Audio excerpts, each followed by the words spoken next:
Hello, I believe that we are live. What's up, YouTube? My name's Tyler. I'm the marketing manager for DGA, and I am really looking forward to hanging out with Scott Keasey today and going live on DGA's YouTube channel. We haven't done this before, and I think it's going to be a lot of fun. So before we get started, let me know in the comments, can you hear us and see us? Can you hear me and see me? All right. Let me know. We're going to bring in Scott Keasey very soon. Give it a few minutes for people to join in. Essentially, we wanted to have the opportunity to be able to just hang out with you guys, answer your questions, share a little bit about DGA. For me personally, every time I get to talk to Scott Keasey, because we talk several times a week already, whenever we start talking about older runs of discs or company history or how great I am at my job, those are just things that I could just talk to him all day about. And so I thought you guys would want to talk to him too and to check in. Hey, Ben. Hi, Caesar. How's it going? All right. Without any further ado, I would like to introduce you all to the General Manager of the Disc Golf Association, Scott Keasey.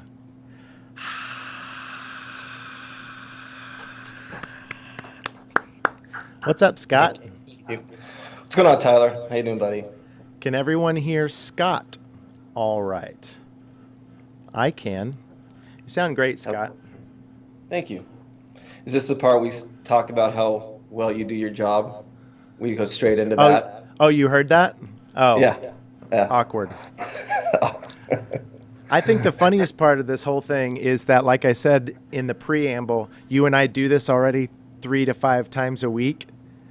And we just get on Skype and it's like, hey, what's up?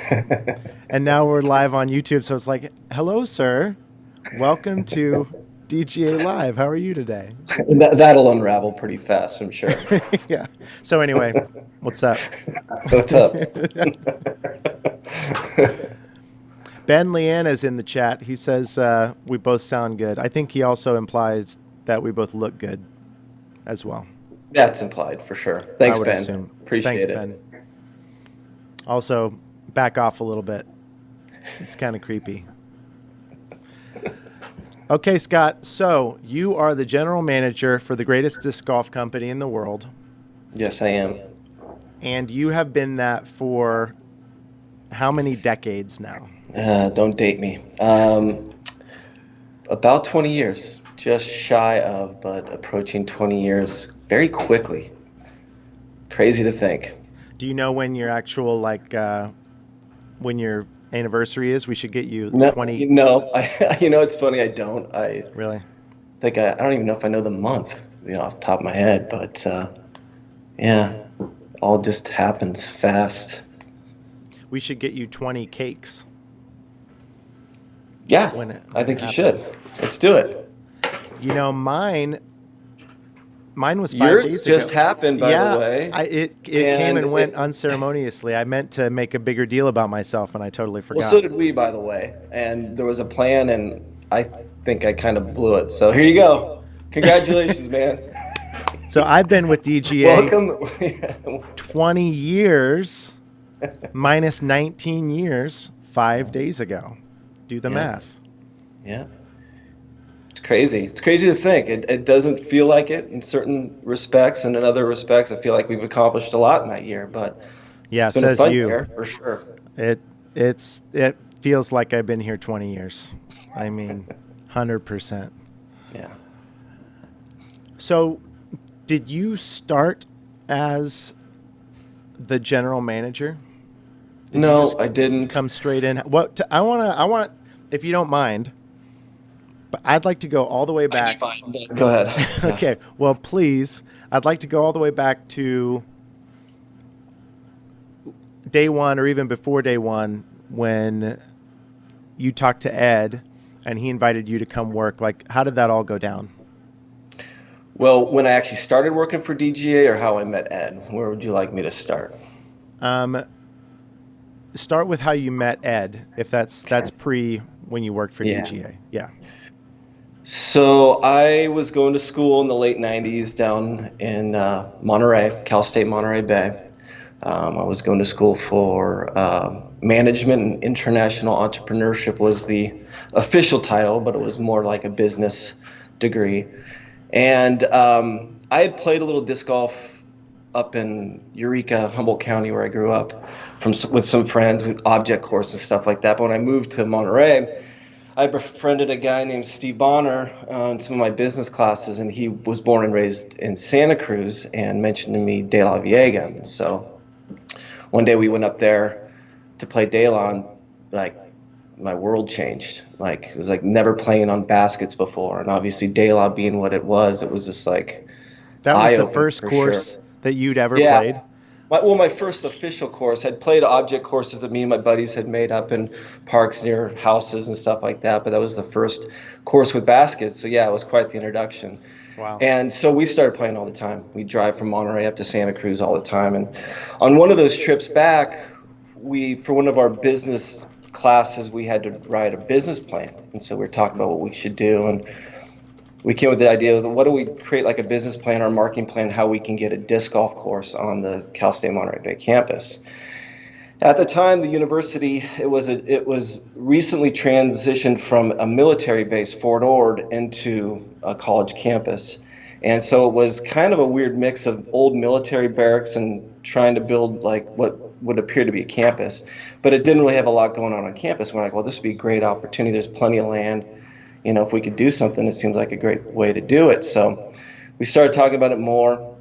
And then one night, Steve actually called me and he's just like, hey, I was researching baskets, and come to find out the main company that makes baskets are right in Watsonville, which is like 20 minutes away from us. And I'm like, no way. And so he shared me some internet links, and we're looking around, and, you know, lo and behold, DGA was here. And so we started kind of reaching out to DGA about our idea, had a meeting set up with the manager at the time, again, a guy named Joe. I still didn't know who Ed was, and so we came to DGA for this meeting, and this would have been guy, like Ed. 97, 98, like when roughly? This was probably late 97, I want to say. And we came to this meeting with this guy Joe at DGA, but there was this guy Ed, and it didn't take long being around this guy before you start realizing this guy there's something to him, you know. And then started to get to know him and figure him out. And of course, we weren't that knowledgeable with disc golf at the time to know who Steady Ed was or what he meant to the sport, but we figured it out pretty quickly. And it was kind of cool to kind of come into a relationship with him without really knowing who he was. Yeah. And you know, it was really cool. We were working on this business plan and working out ways we could do it, and the whole time meeting with Ed and getting to know him more, and you start really realizing the gravity of this guy that you're interacting with.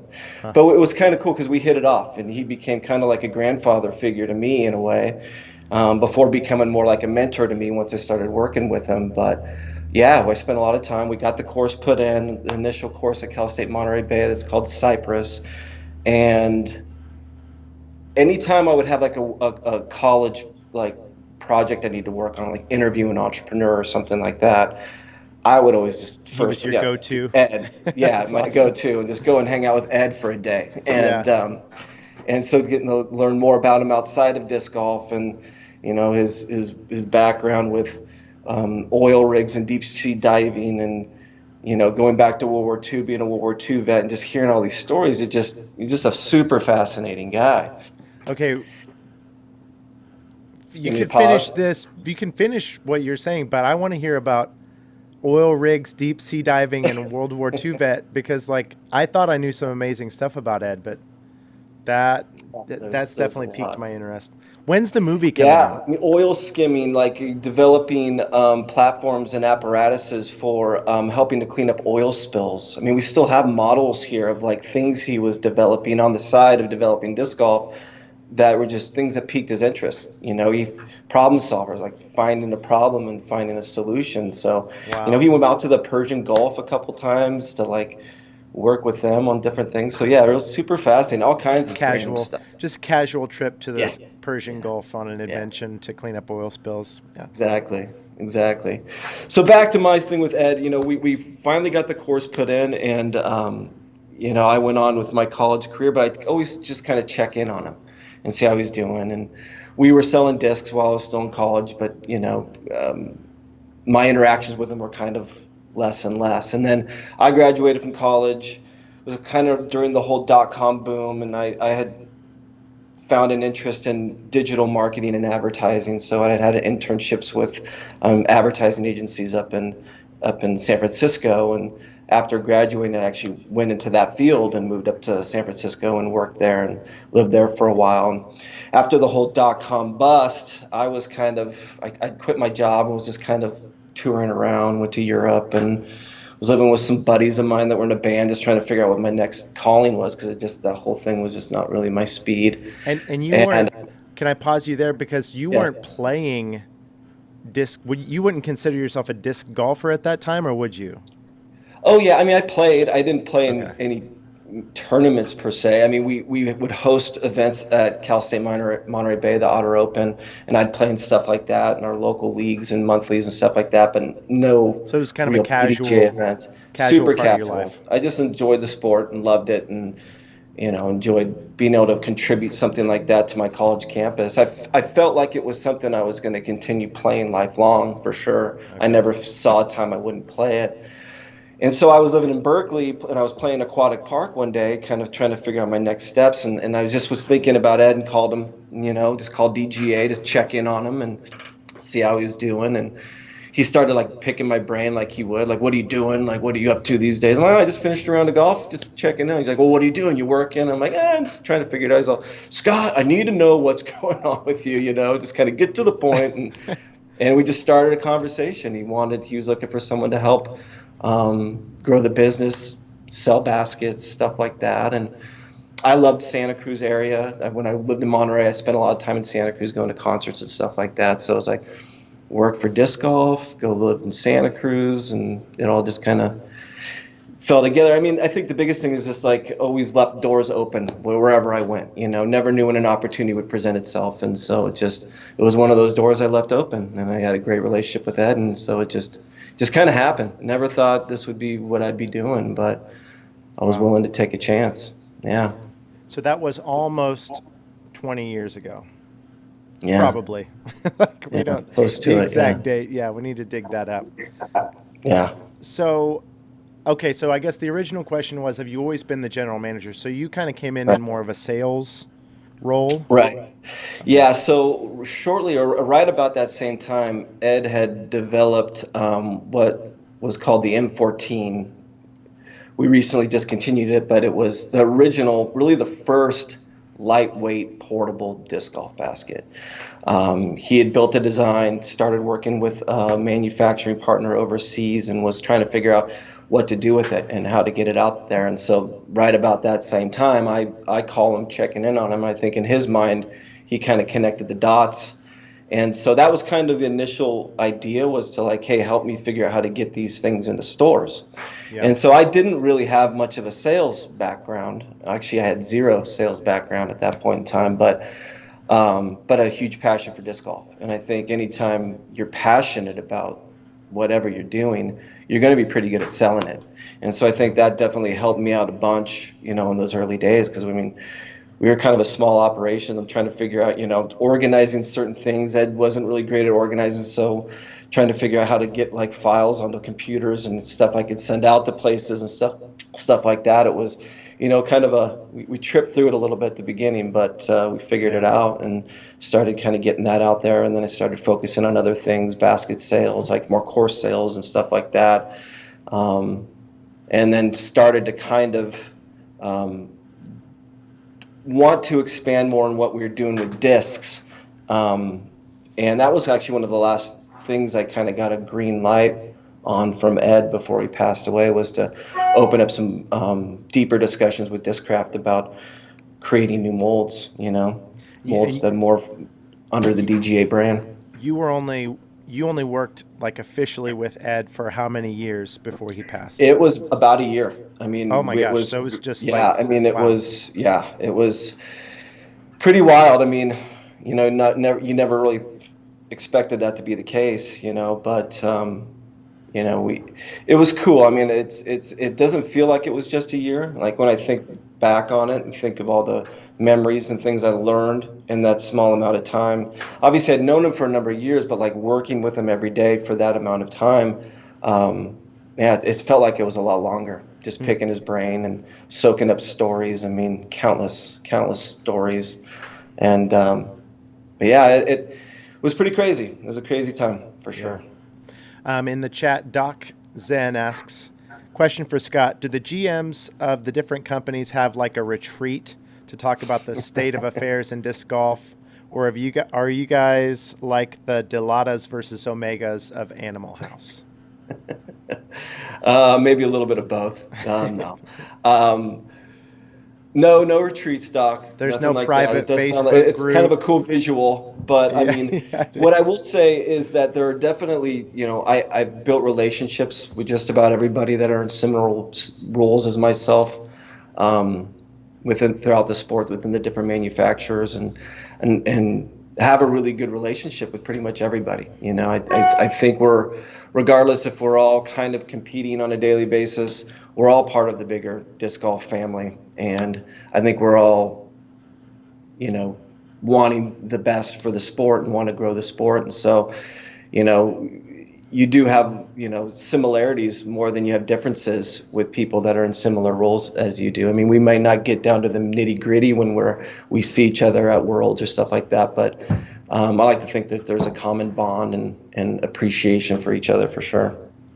I'd like to think about implementing some UN style interaction every year where we can all send delegates and we can have speeches and sit around a big round table, and that's a great idea, Doc. See if we can get something implemented like that. Hawk says, "Where's my Mach 7?" We're just gonna move right past that. So it's on the way, Hawk. Just keep waiting, buddy. Okay, so anyway, back to the story. Um, you worked. I actually wasn't. I hadn't remembered that from talking in the past, but you had only worked for Ed for like a year before he Yeah. passed. So I mean, what? Tell me about the pressure at that moment, because I know you're not alone. Several of Mhm. the people who are still with DGA were with you at that time, and so Yeah. yeah, definitely tell us about the team atmosphere back then. But what kind of what were you going through at that time? Like Ed was so the man. Ed was this enigma, this driving force, and everybody kind of followed in his wake. And then suddenly he was gone. And Yeah. so was there this big like what now? Or you tell us from your experience what that time was like. Well, I mean, some of it's a little fuzzy, to be honest with you, because, you know, a lot of it happens so fast. Yeah. Um, I don't think I ever had any sense of, oh no, what now? I don't know. I don't know why, but partly it was the team, that we had. We knew Ed would want us to continue carrying on and go. I mean, that's a big part of our driving force, and during those times was just making sure Ed's legacy lived on.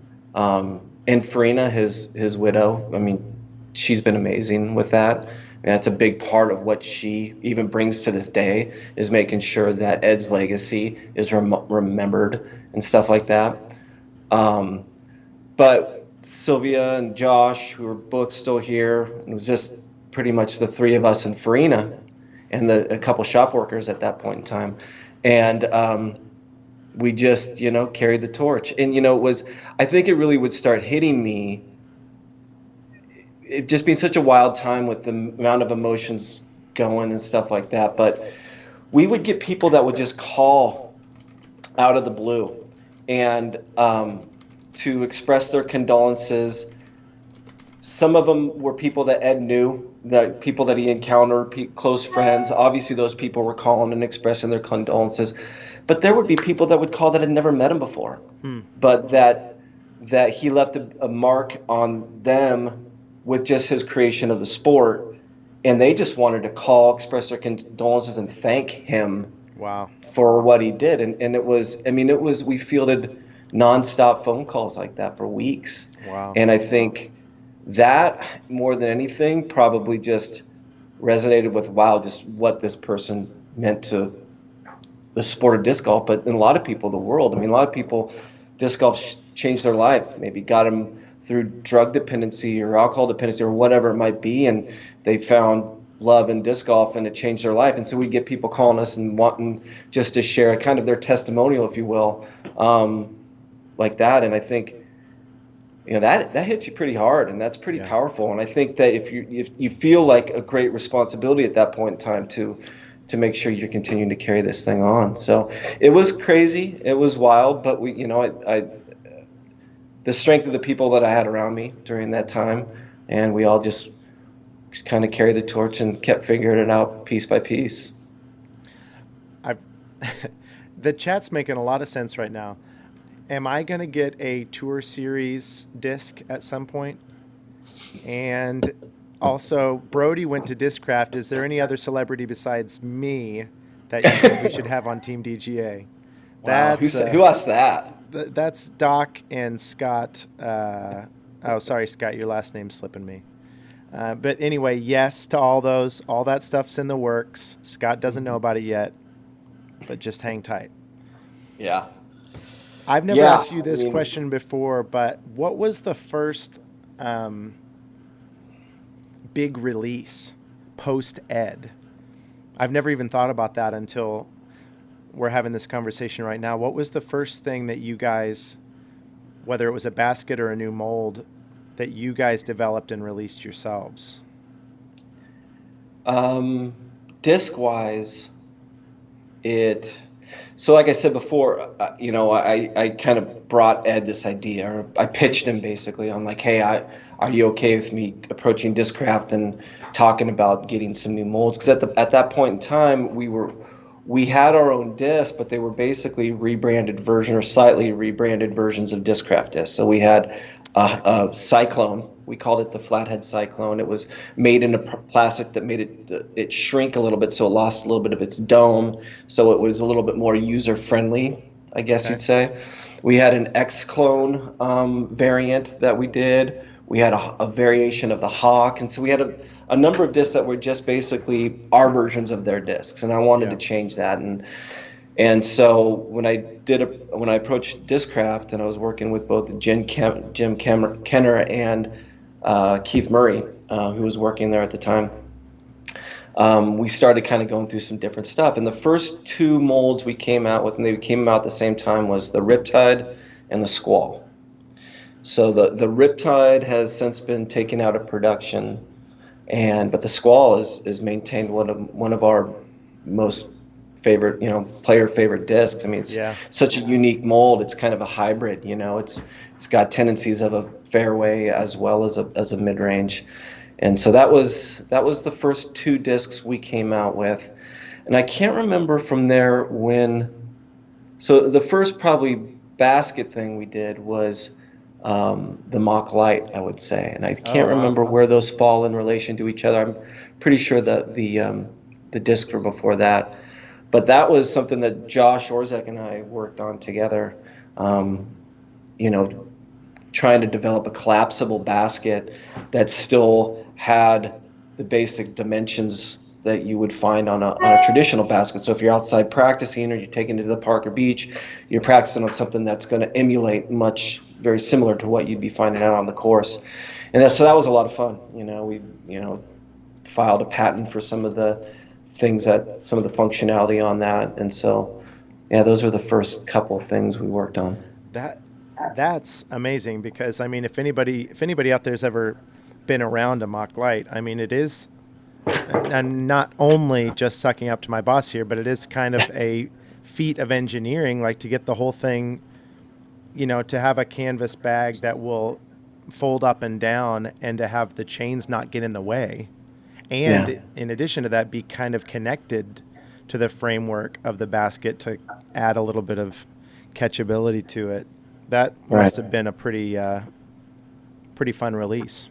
Yeah, I mean, there's a lot of, running, into dead ends on certain things, and looking back on it, our manufacturing partner at the time, they actually brought us some interesting ideas. We'd be sharing like, ideas of what we want to do, drawings of what we want to do, tell them certain things we might be a little stuck on, and they would come back with this interesting apparatus to make all the bars fit together and stuff like that. And so it was definitely a group effort, but well, yeah, it's great because it's something we still have today, and it's stood the test of time for a number of years, and the design still works. I mean, there's always little things we can tweak and want to make better about different things, and we've made small tweaks to it here and there, but overall, it maintains the same design that we had back then. Got a couple questions for you specifically in the chat. Scott, what's your favorite putter, mid, and driver? And also this person says there is a correct answer for the putter. So pressure's on. The question I should ask them what they think the correct answer. I should turn it back on them. I've been a reef thrower since the day it came out. Super neutral. Just it fits the way I throw. I do run into a little bit of issues when it gets really windy, and I'll switch at that point in time. But I think it's one of those things, you've been throwing something for so long, it just feels like it was built for your hand. And so I've been throwing with the reef since day one. Mid-range, I mean, if you're going to call the Squall a mid-range, how can you not go there? I mean, that disc has been with me for years. I will tell you, though, that the Rift is definitely found a secure place in my bag. It was something that I personally wanted to work on for a number of years. Some of our team guys were like, "Wait, when I describe what I wanted, they're like, are you trying to replace the aftershock? Don't tell me that." I'm like, no. There's always going to be a place for an aftershock, but something that felt a little bit smoother in the hand, had similar flight, but just something that anyone that walks into a store. To me, a big thing, what we're doing now, what we've always tried to do, but we're definitely doing a lot more now, is, a disc should always pass the field test, right? I mean, you walk into a store or a disc golf shop, if it doesn't feel good in your hands, it's probably not going to make it out the store with you. Yeah. So really working on letting discs, rounding edges, find ways to keep stability, but rounding edges. That's something we're really trying to do, and I think we nailed it with the Rift. And it seems like even in the short amount of time that disc has been out, that people are really loving it. It is my favorite disc. Yeah. Across anything that I've ever thrown in the last 10 years, it is my favorite for sure. But what's your driver? If you could only pick one. Yeah, that's a toughie. I would have to say probably, the Pipeline. Just if I'm going to take, if you can only take 3 discs with you, I would probably pick a Pipeline. But I have been coming back around to the Rogue recently. When we first came out with the Pipeline, I basically took both the Undertow and the Rogue out of my bag for a while, and I was just using the Pipeline for pretty much everything. But I'm so glad I put the Rogue back in my bag, and I just realized, what was I thinking all this time? Like taking this thing out of my bag. I mean, the Rogue is just, I wasn't thinking clearly, And so, yeah, I mean, a lot of love for the Rogue. I mean, yeah, but if I can only pick one, if that's the rules, I guess I'll go Pipeline. And plus, I just love the name. It was one of my favorite names we came out with. Would you say, and again, this is another super subjective, difficult question to answer, but if you had to say, which one of DGA's molds is the most well known? I would think it would land somewhere between Pipeline and Squall, but what would you say?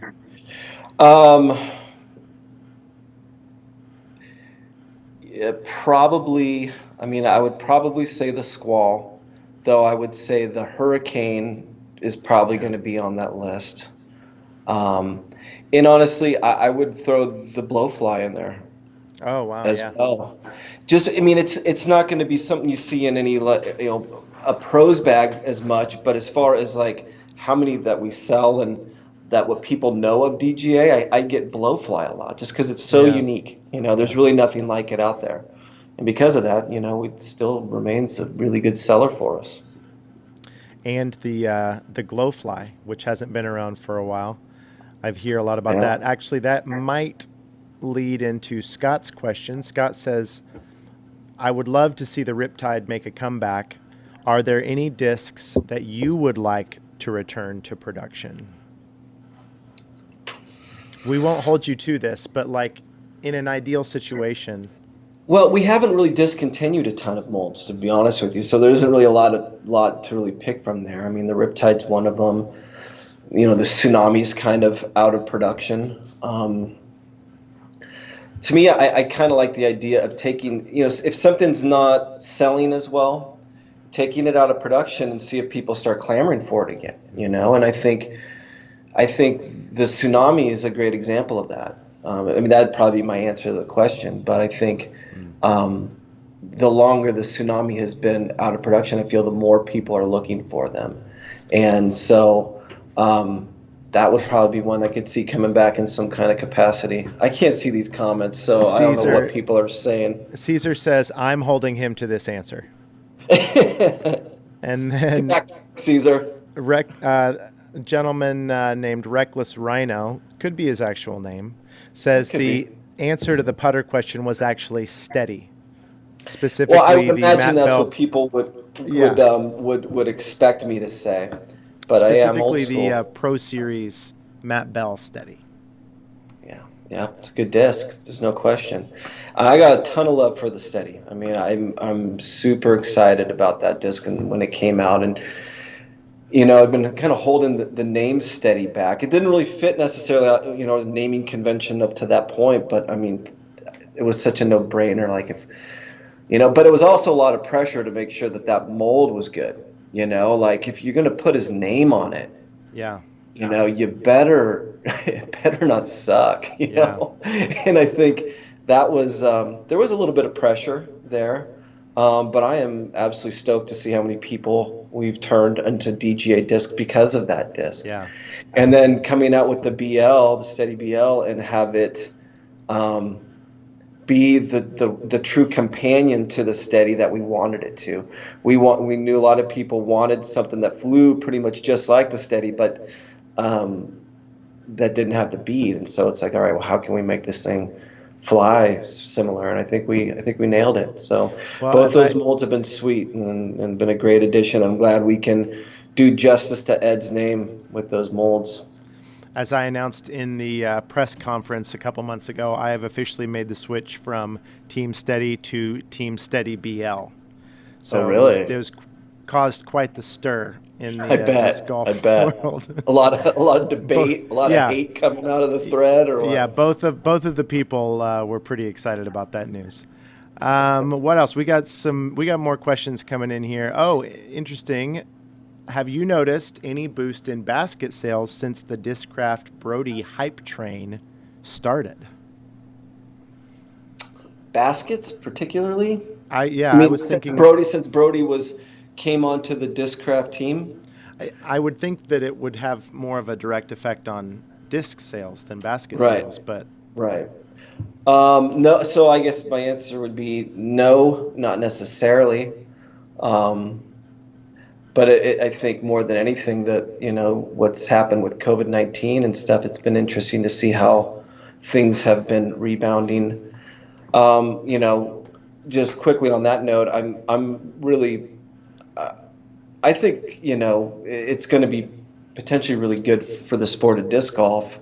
It's obviously a terrible thing, but when you go through something like that, I think people get so cooped up. I think they're looking for outdoor recreational things that we all know about, obviously. Yeah. And disc golf's such a great one, low cost. A lot of people potentially out of work, struggling a little bit more. Like, people still need to get outside. People still need to have recreation. And, disc golf is a perfect answer to all of that, And I think, Tyler, you and I were talking about this the other day. I was here during kind of the housing crisis of 2008, and that was kind of a scary time economically for the country. And, there's a lot of uncertainty when those things are happening. People are losing their homes and stuff like that. You're going, man, we're running a small business. How's this going to affect us? And again, during that time, I felt like, people still need recreation. People still need to go outdoors. And yeah, it's great to be in a business that does well in those situations. But I think it's more of a testament just to the sport in general. I mean, it's a great way for people to get out of their situation and just go and have fun and be around people, and pretty much the same reason we all got into disc golf to start with, right? Right. I'm curious to hear your answer on this one. Oh, geez. You ready for this? Get No. your political hat on. No. What? Oh gosh, I just lost. Oh, here it is. For Scott, what made you want to hire Tyler? Sit back. Just take my time. Just take my time, right? This is being recorded, so. Yeah, no. No, that's a good question. We've been wanting to bring someone in to do marketing for DGA, and we had Josh, who's done a lot of our marketing over the years, but he just gets swamped, and we knew we were deficient in that area, and I didn't really know what I was looking for, what we were looking for, but I kind of had an idea, and it was one of your voiceover videos with Central Coast that you did. And I don't remember how I found it, because don't spend a ton of time on social media, but I saw it and it made me laugh. I'm like, who is this guy? And did a little digging, and I found out who you were. And I saw a couple things you wrote. I kind of like stalked me a little bit. Stalked you a little bit. And some of the things you were talking about, like Harmon Brothers style stuff, I found some blog posts or something, and so I'd asked Kelly Greenhoe, or one of our sales guys here. He's on Facebook all the time. Like, hey, can you find this guy and like reach out to him? And you know how that went. I lagged to get him back to you for a while, and finally like, hey, did he ever want to talk to me and stuff? So finally we got on the phone and we just started talking. I had forgotten about that, actually. That I talked to Kelly first, and then I talked to you. I'd forgotten about that. Yeah. But anyways, us just started talking and understanding what you're about, and you understanding what we're about, and I felt, yeah, this might be the right fit. The thing we'd never done before is we'd never worked with somebody that's not inside of our office. So I know it can be done, but it was, definitely out of the ordinary for what we're used to doing and how we've generally operated. Having someone that lives half a continent away was kind of an interesting thing. But heck, I feel like I see you more than I do anybody half the time, which is not always a good thing. But he rolls his eyes. I'll sit here and gush about you. I mean, obviously, you're talented. You get it. You can do things in a fun and smart way, and come across authentic, and you are authentic, and that's kind of what we were looking for, what I was looking for, and I knew that would mesh well, and I think people, appreciate that kind of stuff, and so it's been fun. You talked about us having these conversations where like half the time we're just brainstorming crazy ideas, and a lot of times those things end up going into effect in one way or another. Yep. And you love to just take off on a project and run with it. I mean, it's been a lot of fun. It's been definitely one of those things that just works, Currently, I mean, we'll see what happens the next week or so. But it was really the beard, though, right? I mean, that was it was really the beard. Like, that was like the main thing. Oh, it wasn't. Oh. No, not at all. Okay. Not at all. Okay, guys, sorry, we're going to try and get to all these questions. I'm going to kind of cherry pick, skip all the ones about me being stupid and Australian. Sorry. We can go into those. We can go into some of those. No. I'm only asking the ones that make me feel good about myself.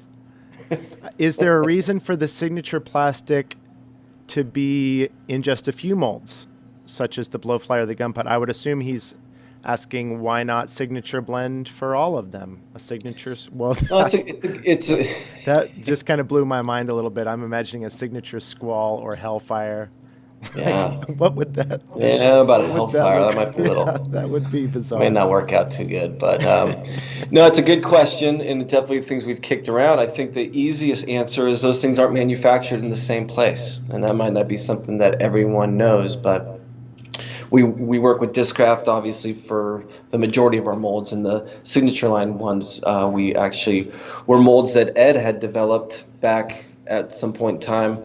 And they are out here on the West Coast, and we work with another injection molding company on molding those. And for those who don't know, explain what the signature line is. So the signature line is your blowflies, blowfly 2, and your blunt and power drive gun putts. So there's 4 molds or 4 discs utilizing 2 molds that are run slightly different, and they make up our signature line.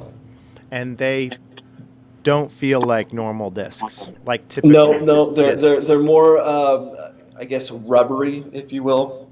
They're not rigid by any way. You can literally fold them up like a taco or a burrito. They're super gummy, and so they're super. In that respect, they're super unique. I mean, other people have made rubbery style discs, but they're just the style of the molds being kind of more of a putter type of mold, and the type of material just makes them super unique. They stick to chains really well. I mean, you'll make putts oftentimes you would miss because of these things, but also, if you're throwing them and you hit a tree, their odds are they're not going to ricochet, 180 in the other direction. They're just going to like flop and hit the ground. So I've yes. heard that. I'm fascinated by that, and I have to confess that even throwing DGA for a year, I still haven't had one in my bag. I need to get one because that idea of like hitting a tree and kind of still advancing on, or the super. I'm really excited to try that out. I'm super disappointed to hear you don't have one in your bag. You remember all the stuff I said a few minutes ago? Well, it's all Is someone gone. taking notes in the chat for me? Someone, please. Caesar, if you're still there. Hello, I'm Addicted to Disc Golf. Hello, we are DGA Addicted. We are as well. Nice to meet you. John Sykes asks, is sponsoring touring pros part of DGA's marketing strategy? Yeah, I mean, it's a good question. And we may not be as aggressive as some of the other manufacturers are, but it definitely is. I mean, we see the value and understand having people out there throwing our products and throwing them well is really important. And it gives people a lot of times the first look at something. They're like, wow, what did Matt Bell just throw there? And they want to, go find one and stuff like that. So absolutely. I mean, we're getting more aggressive about it, but we're also, I think we're in kind of a situation where no one has always seen us doing that. So we don't have to feel like we're signing, like if we lose somebody, we got to go sign this other person, stuff like that. But we want to find people that also gel with our. Gel with our what? Gel with our what? Hang on. We're going to slide back over here real fast. Oh, did we get him? Are you back? I'm back. Hey, I'm back. gel with our what? Sorry, I had to take a quick break. So where did I leave off? You were saying we want to get people that gel with our, Yeah. and we're all. They're Jello. What are they gelling with? People that kind of gel and vibe with how we kind of see ourselves as a company. We want good people. We want people that are good ambassadors for the sport. And if we can find exceptional players that also are exceptional ambassadors, I mean, that's what we're looking for. And we want to kind of cherry pick certain areas of the country as well. Places where we feel we have kind of a following growing, stuff like that. So it's absolutely part of our strategy, and we're excited as we continue to grow, more people coming to us looking for opportunities instead of us going to them looking for them, and those things are starting to happen more and more. It's exciting. Okay, guys, have I missed anybody's question in the chat? Thank you guys thank you for being here. If you happen to be just joining us, we're hanging out with DGA's general manager, Scott Keasey. We're chatting a little bit about the history of DGA and my beard. Other than that, yeah, a lot of talk about beards. Probably a little too much. So let's jump back in. We're going to wrap this up in a few-ish minutes, but let's jump back to, we kind of talked about how you started with DGA, the first few years after Ed's passing, where you kind of were carrying on his legacy. Can you just kind of like give us the cliff notes of the last 15 years after that, like leading up to right now, like just so there's people in the chat who just, the only thing they know about DGA is the squall, and maybe that Ed founded it and started the game and all that jazz. Right. So what's happened in the last 15 years? What's DGA doing now? Well, I'll tell you what, it doesn't feel like 15 years. I mean, I'm actually, it trips me out to think that I've been here almost 20 years. It doesn't feel that at all. I guess that means I'm doing something I love, if it doesn't feel like it's been that long. But, we've moved twice over that time. We've grown into bigger places each time. I think historically we had always been known as a basket company, and that's something we really take pride in. We don't ever want to lose that. Ed developed the basket, patented the initial basket technology. We've filed multiple patents since then, and baskets is a place we always want to be, because what that part of our business means to us is what we're truly growing the sport. You hear growing the sport all the time, but we truly believe we have been. I mean, we're putting courses in the ground, and every time a course leaves here, it means another course in the ground, which means it's going to introduce the sport to new players. And to me, that's true growth. I mean, that's really giving, giving that's into the growth of the sport. Right. And so that's will always be a big part of our business. So with that, we've come out with a number of different baskets since then. Over that 15-year period. The Mach X was something that I was heavily involved in, cross-chain pattern design. We'd started it with the Mach Light. We had started connecting chains, and we felt like we were onto something there. And so that was something we were kind of toying with. And I spent a lot of time toying with, like, figuring out how to do it. And so the Mach X was a fun project. It's kind of like controlled chaos when you look at the chain configuration. There really is some symmetries there and meaning behind it. But when you look at it, it's like, wow, it's a massive chain. It looks like a nest of chain. So that was definitely an innovation. The Mach Shift, which was our other lightweight basket, that was a fun project to work on. That was we developed that around the time we started seeing more of these bullseye style targets coming out on the market, where great idea, we'd been playing around with different stuff like that too, but it definitely took off. And then the idea was more like, well, you'd see, a bullseye style, but you'd also see like a more traditional style. I'm like, well, why can't we figure out a way to get somebody something that can do both? And so developing something that had this kind of being able to expand and contract kind of concept to it. But then as we were playing around with it, we figured out a way to, like, wow, we don't just have two positions here. We actually have more by, figuring out a way to allow the pole to slide independently in and out of the lower section of pole. And so now you could not only go from wide to narrow, but tall to short. And so that was a fun project, and that was full of a lot of roadblocks and things we had to get through. And so I think the Mach Shift was definitely a cool innovation, never really anything like it. Then the Mach 7 was our most recent basket. That's been on the market for about a year now, and that was kind of out of this idea that we'd always been known as the company that didn't have bands on it. And for years, bands were kind of a dirty word in a lot of people's minds, but as more and more manufacturers came out, bands became much more synonymous with baskets, and we started seeing a need and more of a desire for our customers to have something that had a little bit more visibility with a band. But we didn't really want to do it like everyone else had been doing it. There is kind of that not so good feeling when you hit one of those things and it just makes a clanking sound and goes to the ground. And so we started toying around with the way of like hiding that band inside of it so you never actually hit it.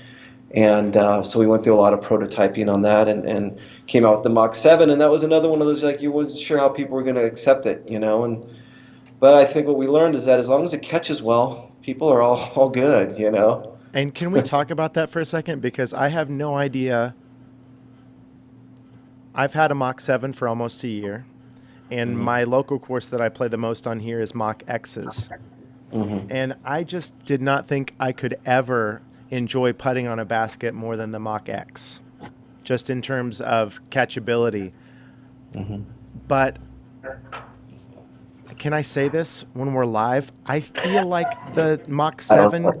Yeah, yeah. What are you going to say? I feel like the Mach 7 catches just as well as the Mach X. And honestly, I feel like there's pros and cons where somebody could even prefer a 7 over an X. And I kind of am almost feeling myself going that way. Like the Mach 7, the band is, I think it's like the coolest looking basket on the market, but the chain configuration is like, what did you do? I just throw so many left and right putts and super high left and right, and they just are falling into the bottom of the basket. A lot of tinkering, just a lot of tinkering, never being, I mean, we went through a number of iterations, but just not being good with it being okay. Just wanted to keep trying to see if we can make it better. I mean, you eventually run up against kind of a deadline that you want to get something into production. But I mean, I would regularly bring the guys in the front office to say, "Hey, follow me out to the shop. We're going out to the shop, field trip." Yeah. And go out there and have them putt on it. And I would just stand there and watch them putt. And I'm like, come on, just get it in the cage a little bit. I'm giving them a hard time and stuff, but just tinkering. You got to be willing to tinker and have fun. I think that's the thing. Is at the end of the day, don't let it be driven by I need to get this out completely, but let's try to make something that's good. And I understand what you're saying about the Mach X. I thought it was pretty darn cool and I felt like we checked just about every box when we designed it. But it's not perfect. I mean, nothing's perfect, but there are areas on certain speed of putts and certain locations that it doesn't like. And it's definitely finicky. I mean, it'll handle the most aggressive putts. I remember when the Ace videos were originally going on to Sports Center, like back when they were like hitting pretty frequently. It felt like two out of three of those were on Mach X's. Yeah. And it was like, oh, coincidence? Yeah. Yeah. But I'm still tinkering on the Mach X. I mean, there's still things I go back, and I'm kind of currently at a brick wall on a couple things that I want to get better on it. But I know it'll happen. But it's fun. And I think that's a big part of it, but much why we all do what we do, and we're blessed to be able to do what we do. It's fun, and it's got to continue feeling fun, and making baskets the best we can I find a lot of joy in it. So can you tell us what you're working on now in the secret lab? Is true or false, the Mach 8 has electromagnetic field technology that will suck discs into the basket from up to 5 feet away? Is that doesn't sound like much fun, does it? Really? If I have the ability to turn it on for my putts and then turn it off for everybody else's, that sounds a lot of fun. Yeah, right. No, we're not working on that currently. Still working on some physics improvements in the way we live, but like I said, I'm always tinkering with different things. Got a couple things kind of slowly tinkering on right now. I mean, discs seem to happen a little bit quicker than that. So we definitely are working through that. So, I mean, going back to your 15-year thing, I mean, I think we've definitely done a lot with baskets, but I think what most people have seen is that we've been coming out with more and more discs over that time frame. Started slower, it's gotten faster and slower at different points, but we weren't, luckily we never felt like we needed to have a new release every 6 months or something like that to kind of continue feeding the market. I mean, our goal was to just make things we like, and keep filling holes in areas of our lineup that we like, make sure they feel good, make sure they fly well. And so it was more about, it was quality, not quantity. That's why we kind of coined the term simplify your game. Our disc lineup isn't the biggest, but, slowly but surely, I think we have a fairly complete lineup, and there's different things we want to do. So we spent a lot of time, working with Discraft, and they've been a great partner with us on all that, really listening to what we want and working with us on what we need. And and that's just a good relationship. Us making baskets for them, them making discs for us. And some of my best friends work at that company, so it's good to be able to work with people that you like, obviously, Right. and work well with. But so we put a lot of time into that. We're slowly working on another high-speed driver. Some people have seen a version of that. We had some available down at the memorial right before everything shut down. It's more will be coming on that soon. But with the whole shutdown that happened, everything just kind of got put on hold for a couple months, and we were shut down, Discrafter shut down, and now that we're all back up in operation, we're trying to get caught up on a number of different things. And so I know a lot of people are anxious to see the new driver, and so are we, and it's basically there, but just not quite ready to make any formal announcements of it. Chaser suggests the Mach Shift 2 if you're looking for an idea for a basket to tinker with. He wants one that has a telescoping base that will allow you to practice elevated putts up to 20 feet.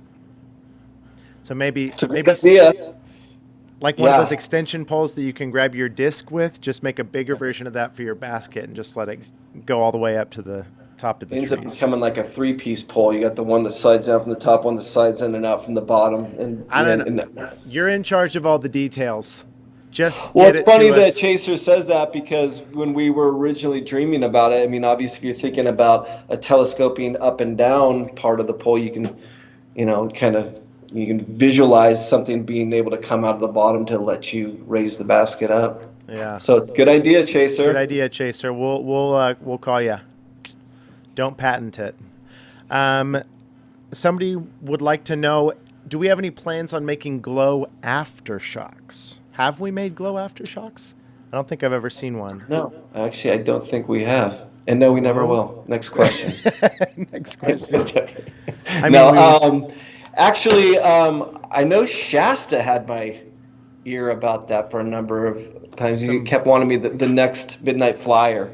We go out and play around. And I think there was a time period, I think every time we played around together, he was in my ear about the glow Midnight Flyer aftershock. And so that still should be on the books. But yeah, I don't think we have done an aftershock glow. And I'm sure at some point in time we will. I'm surprised Shasta's not asking you for a glow Shasta shock.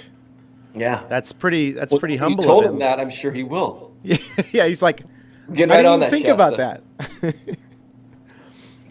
All right, Scott. Guys, do you have any last questions for Scott Keasey?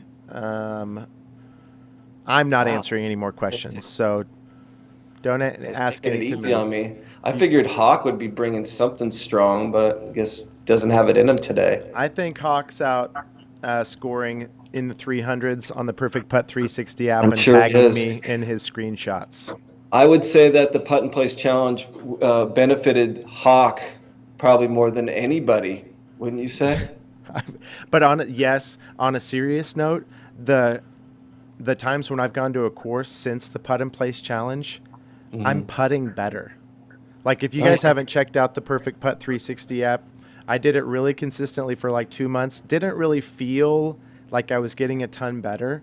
But then all of a sudden when I go out onto a course, like, I just feel more confident. So there's something to this whole practice thing. Yeah, I know, huh? I don't know. Weird concept. Midnight Flyer Aftershocks. Yes, yeah, in the chat. Scott says favorite course. Were those all Caesar? Was that Caesar saying all of those? Ben, Leanna, and John Sykes. Okay. Oh, here's Hawk says he's busy doing one-handed push-ups. You got to be on 800 or 900 by now.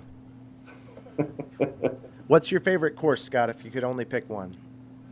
Actually, De La, it's my home. I haven't actually played it since COVID happened. I've been pretty much locked down. I've only played a couple rounds of golf at all, which is driving me nuts. But just love De La. I've been able to play a lot of different courses. Actually, I'm getting ready to go on a little family vacation up into Oregon. And I've made a request of my wife to go back and play one of my favorite courses I've only been able to play once before. Those of you might know it, called Whistler's Bend.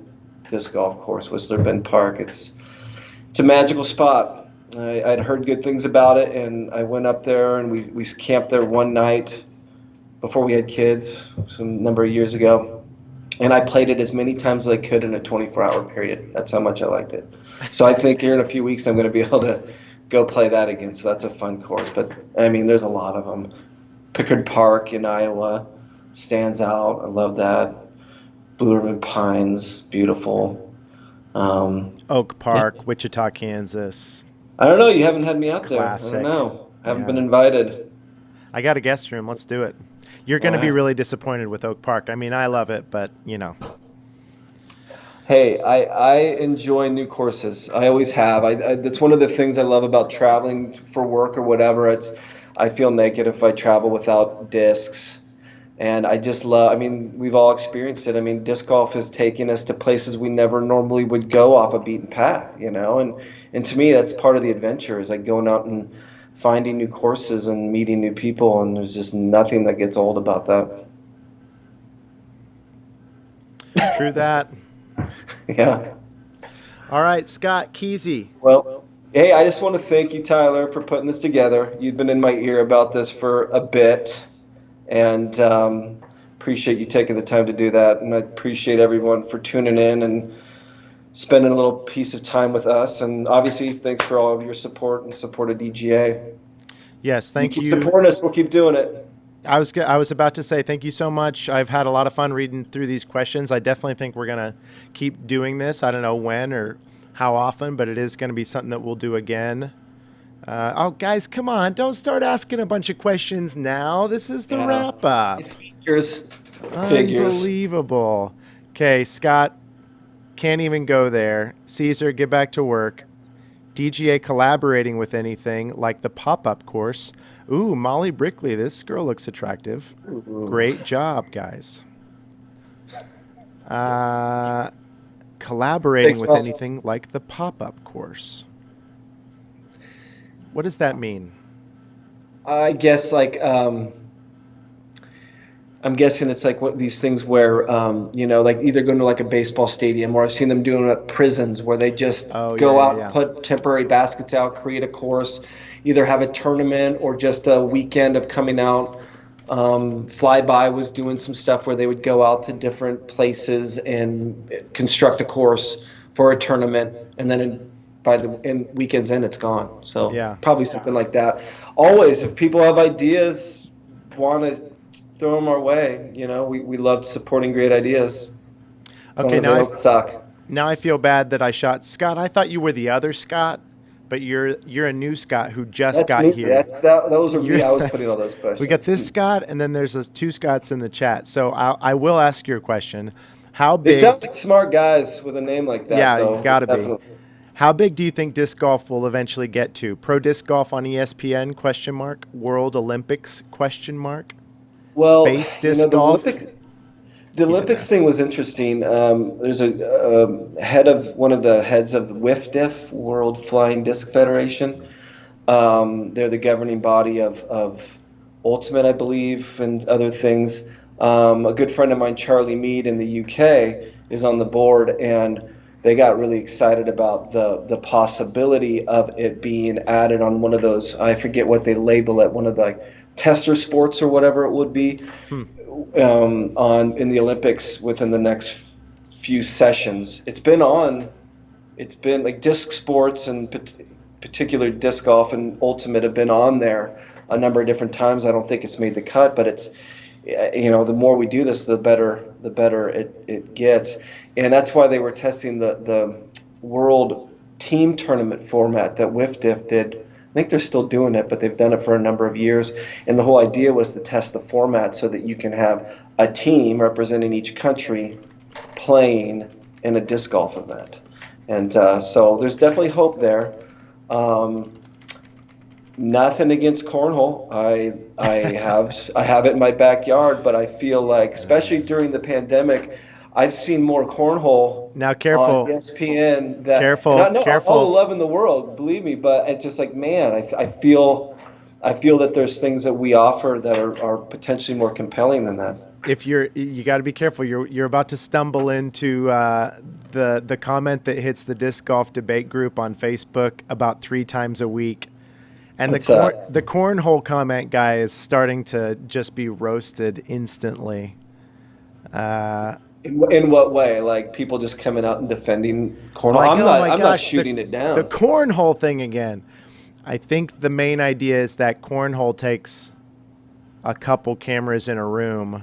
Oh yeah. As opposed to, we're in the middle of a forest in the mountains. No, so absolutely. what are you gonna do? Well, to me, I just think it goes back to the whole poker thing. I don't know if you and I have talked about it, but before they created that little eye on the table that allowed the people at home to see their cards. Before they had that, I mean, if you ever watch poker on ESPN Classic, like before that, I mean, gosh, it's like unwatchable. But it just shows you what faces. It's it's bizarre. But little improvements in technology can really change things, and I think there are things that we could potentially do, or technologies that come within the sport that make the average person go, wow.